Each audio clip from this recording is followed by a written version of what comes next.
Let's fight बयानबाजी। राहुल गांधी ने देश की आर्थिक स्थिति को लेकर चिंता जताई है। उन्होंने कहा कि प्रधानमंत्री नरेंद्र मोदी ने जिस तरह देश का आर्थिक ढांचा बदला है वह आने वाले आर्थिक तूफान में टिक नहीं पाएगा। राहुल ने चेतावनी दी कि इस आर्थिक झटके की कीमत देश के युवाओं, किसानों और छोटे व्यापारियों को चुकानी पड़ेगी। हाँ, मैंने बोला है, काफी दिनों से बोल रहा हूँ कि मोदी जी ने जो इकोनॉमी पर का स्ट्रक्चर जो बदला है, अब आर्थिक तूफान आ रहा है और उन्होंने जो स्ट्रक्चर बनाया है अदानी अंबानी वाला, वो अब खड़ा नहीं रहेगा, वो टूटेगा पूरा का पूरा। और दुख की बात है कि नुकसान आम जनता को, मतलब वो अपने महलों में बैठे रहेंगे और यूपी के जो युवा हैं, यूपी के जो जनता है, उनको पूरा का पूरा शॉक उनको लगेगा। आपने पहले तो मुझे बोलने दीजिए, पढ़ेंगे, मुझे बोलने दीजिए सर। आपने सवाल पूछा है तो बोलने तो दीजिए ना। तो जो आर्थिक शॉक आ रहा है वो अब अदानी अंबानी को नहीं लगेगा, मोदी को नहीं लगेगा, अब उत्तर प्रदेश और देश के युवाओं को, किसानों को, मजदूरों को, छोटे बिजनेस वालों को लगने वाला है। और ऐसे लगने वाला है जो शायद बहुत सालों में नहीं हुआ। तो बहुत कठिन समय आ रहा है। एक्शन लेने के बजाय नरेंद्र मोदी देश से कह रहे हैं कि फॉरेन ट्रिप पर मत जाओ और नरेंद्र मोदी दुनिया का चक्कर काटते हैं। तो ये हालत है। सर, अखिलेश जी कह रहे हैं कि कांग्रेस साथ थैंक यू भैया। तो कुछ कहेंगे अखिलेश यादव के लिए? नहीं, आपने सवाल पूछा है, इकोनॉमी पे सवाल पूछा तो मैं डिस्ट्रैक्ट नहीं करना चाहता हूँ। अच्छा, तो इकोनॉमी पे मैंने आपको अपनी राय दे दी। धन्यवाद। प्राइम मिनिस्टर जो है, राहुल गांधी ने आरोप लगाया कि नोटबंदी का असली असर उन महिलाओं पर पड़ा जो अपने घर में थोड़ा बहुत पैसा बचाकर रखती थी। नोटबंदी से पहले नरेंद्र मोदी ने आपसे कहा कि हम काले धन को मिटाएंगे। उन्होंने नोटबंदी की। मैं आपसे पूछना चाहता हूं, काला धन मिट गया क्या? नहीं मिटाना। तो नोटबंदी क्यों की गई, मैं आपको बताना चाहता हूं। आप अपने घरों में पैसा बचा के रखती थी, उस पैसे को आपसे छीनने के लिए, आपके हाथों से निकालने के लिए नोटबंदी की गई थी। तो इनकी पूरी राजनीति गरीबों से पैसे छीनने की थी। प्राइवेटाइजेशन हुआ, उसमें आपको नौकरी, पहले आपको पब्लिक सेक्टर में नौकरी मिलती थी, उसमें आरक्षण था। सारे के सारे public sector unit Narendra Modi ने प्राइवेट लोगों को बेच दिए। प्राइवेट सेक्टर में आपको नौकरी नहीं मिलती। तो जो भी काम इन्होंने किया, गरीबों से पैसे छीनने का काम किया, अदानी और अंबानी के लिए किया और अंबानी अदानी को मजबूत करने के लिए किया। भाजपा नेता सुधांशु त्रिवेदी ने कहा कि भारत की अर्थव्यवस्था का आधार बहुत मजबूत है। उन्होंने कहा कि राहुल गांधी अब आर्थिक जगत में भ्रम और अव्यवस्था की राजनीति करते हुए नजर आ रहे हैं।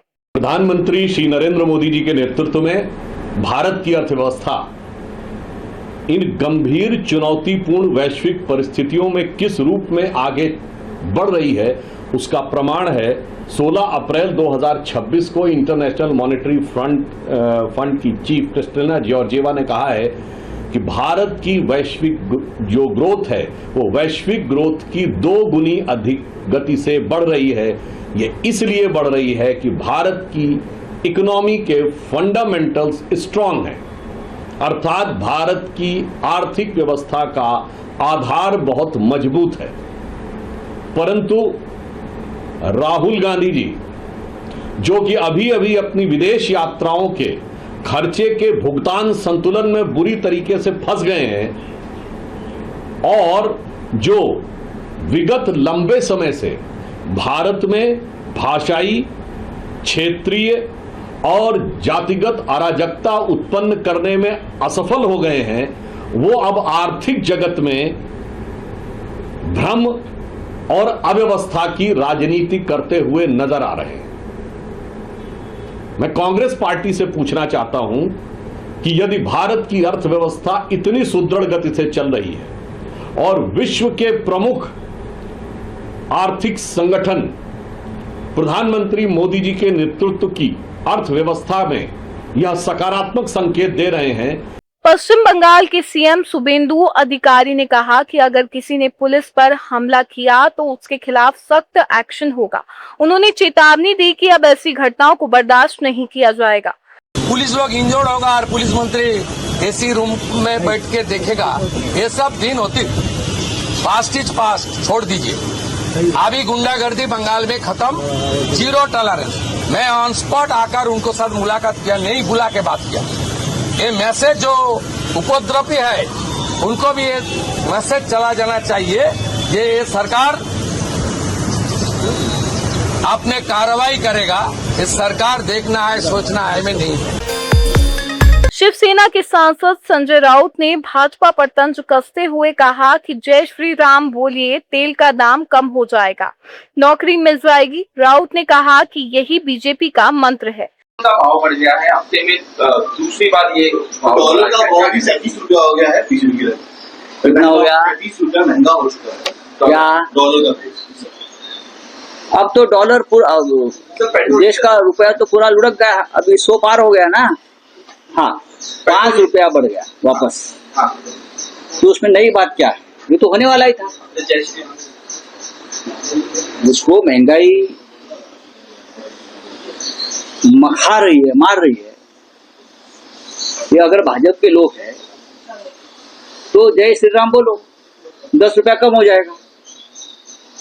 यही तो भारतीय जनता पार्टी का मंत्र है ना, जय श्री राम बोलो सब कुछ मिल जाएगा।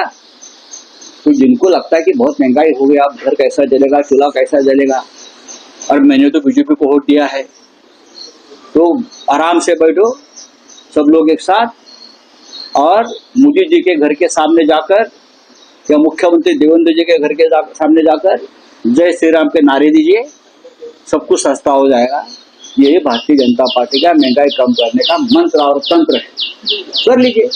हमारे जैसे लोग हैं, हम संघर्ष करेंगे, हम लड़ेंगे, हम मोर्चा निकालेंगे, हम आंदोलन करेंगे, लड़ते रहेंगे। एक जमाना था जनता महंगाई के खिलाफ सड़क पर उतरती थी, खास करके बीजेपी, सुषमा स्वराज जी, स्मृति ईरानी जी, हाँ आते थे ना सड़क पर सिलेंडर लेके, प्याज लेके। अब कहाँ गए वो लोग? और महंगाई का मार जो है वो राष्ट्रभक्ति है, अब तो सहन करना चाहिए, चाहे लोग मरे या शमशान में जाए। छत्तीसगढ़ के पूर्व मुख्यमंत्री भूपेश बघेल ने कहा कि अगर मोदी से देश नहीं संभल रहा हो तो उन्हें कुर्सी छोड़ देनी चाहिए। बघेल ने कहा कि भाजपा का कोई अन्य नेता प्रधानमंत्री बन जाए, लेकिन देश को बर्बाद मत होने दीजिए। होगा ही, वो बता रहे, मतलब ये कि उसके कंट्रोल के बाहर है। तो भैया मैं पहले भी बोल चुका हूँ कि ये कुर्सी है, तुम्हारे जनाजा नहीं है, कुछ कर नहीं सकते तो उतर क्यों नहीं जाते? उतर जाओ, दूसरा कोई भारतीय जनता पार्टी कोई दूसरा नेता बनेगा प्रधानमंत्री, वो ठीक कर लेगा, लेकिन आप देश को बर्बाद मत होने दीजिए। ये रामविचार नेताम जी का कहना है कि जो रासायनिक खाद है उसकी कीमतें बढ़ेंगी। INLD के राष्ट्रीय अध्यक्ष अभय सिंह चौटाला ने कहा कि पिछले काफी समय से हरियाणा लोक सेवा आयोग के तहत जो भर्तियां की जा रही है उसमें हरियाणा के छात्रों की अनदेखी की जा रही है। चौटाला ने आरोप लगाया कि राज्य के छात्रों को इंटरव्यू में कम अंक देकर बाहरी लोगों की भर्ती की जा रही है। पंचकुला जो प्रोटेस्ट हमारी तरफ से रखा गया था पिछले काफी समय से, जो हरियाणा पब्लिक सर्विस कमीशन द्वारा भर्तियां की जा रही है, उनमें हरियाणा प्रदेश के बच्चों की बड़ी अनदेखी हो रही है। अलग अलग सब्जेक्ट वाइज हमारे पास बहुत सारी शिकायतें आई। हमने कल डिटेल से बताया भी था किस किस सब्जेक्ट में कितने कितने बच्चे बाहर के लगाए गए, और जो बाहर के लगे हैं उनमें जिस तरीके से भेदभाव किया गया वो सोचने वाली बात थी। हमारे बच्चे एग्जाम जब देते हैं तो मेरिट में टॉप पे आते हैं, और इंटरव्यू जब देते हैं तो फिर उनको बिल्कुल लो कैटेगरी में लिया जाता है। इंटरव्यू के कम नंबर दे करके अपने मन चाहे बाहर के लोगों को ये फिर उन सब्जेक्ट्स के अंदर भर्ती करते हैं। मुझे जो जानकारी मिली कि अलग अलग सब्जेक्ट में पहले ये लोग एडॉक पे लगाते हैं। वहाँ आरएसएस के लोगों को जो वहाँ से ट्रेंड होकर के आते हैं, जो गीता भवन स्कूल के पढ़े हुए लोग हैं, उनको यहाँ पे नौकरियां दी जाती है पहले, और जो इनके हिसाब से फिट बैठ जाता है फिर परमानेंट पोस्ट निकालते हैं। परमानेंट पोस्ट निकाल करके वहाँ अपने लोगों को भर्ती किया जाता है। पब्लिक सर्विस कमीशन का जो चेयरमैन है वो इसीलिए बाहर से लाकर के लगाया गया है। उसका जो बैकग्राउंड है वो भी आरएसएस का है और वो हमारे बच्चों को अपमानित करता है। ये बड़ी बात है। सड़क परिवहन और राजमार्ग मंत्री नितिन गडकरी ने कहा कि 2014 में ही दिल्ली में भीड़ कम करने का प्लान बनाया गया था। उन्होंने कहा कि नए express way, ring road, tunnels और फ्लाईओवर्स के माध्यम से दिल्ली एनसीआर का पूरा ट्रांसपोर्ट नेटवर्क मॉडर्न और भविष्य के लिए तैयार बनने जा रहा है। 2015 में जब मोदी जी की सरकार आई तब दिल्ली को डिकंजेस्ट करने का प्लान हमने बनाया था। उसमें केवल रोड्स और फ्लाईओवर्स केवल बनाने की योजना नहीं थी, पर ease of living and ease of mobility का एक बड़ा विजन था।